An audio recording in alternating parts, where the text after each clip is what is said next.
so hard to predict with Magnus. I mean, I was like, I don't know. Basically, I have no idea. There you go.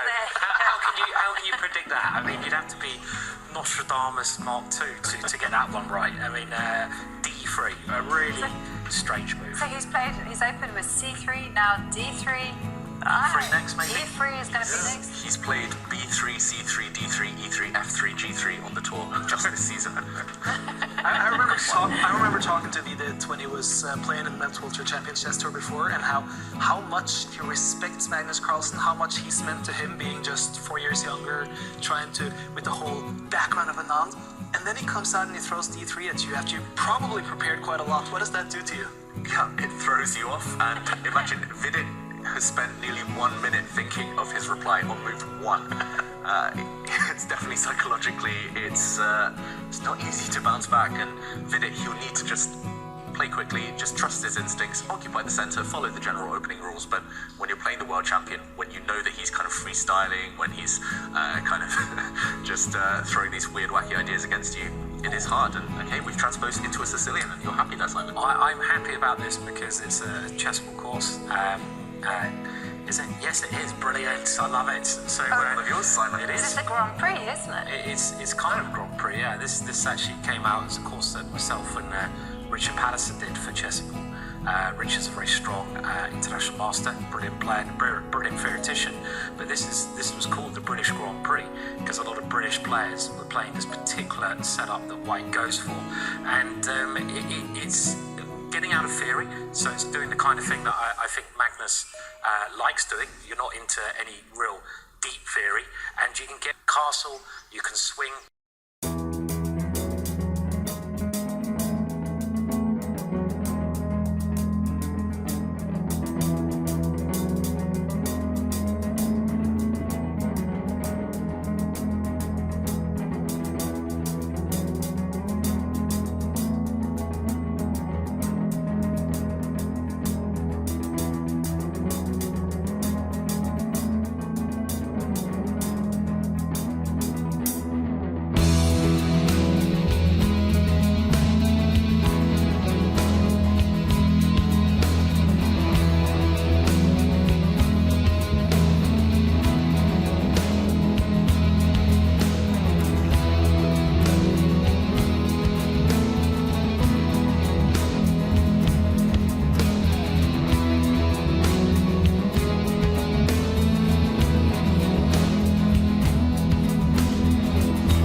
like, yeah, she's going to win within 5 moves, and then like 40 moves later, I was still at it. Just tossing it out there, it's so far out of the 5 games we see here, it's all decided. It's also Ariantari who wins against Van Forest, which is pretty big in the scheme of things. And how did Eric Hansen? Sorry, I'm just having a look because obviously Eric was bouncing back, wasn't he, into the tournament? Yeah, he's still playing. Still playing, okay, great. Really tense game there against Bragg, maybe fizzling out to a draw. Meanwhile, Magnus, he's forced the black king out of the corner. That's the first step. Now the black king not blockading in the dark square in the corner. My thinking is move 68. I mean, resigning here would not be a bad option, I feel. You're playing Magnus Carlsen, I mean, like, and you know, There's no almost stalemate though. If the black rook wasn't on the board, it would be a draw at stalemate. But the problem is you can't give up your black rook, and I mean you can't force white to take your black rook. And I think we're about to see Vidit. Has he just resigned? He has just Move resigned. 68. Move 68. Well done. So 69 would have been a great answer there. But 68, yeah. And yeah, Magnus showing his class, taking the endgame win. Yes. So just looking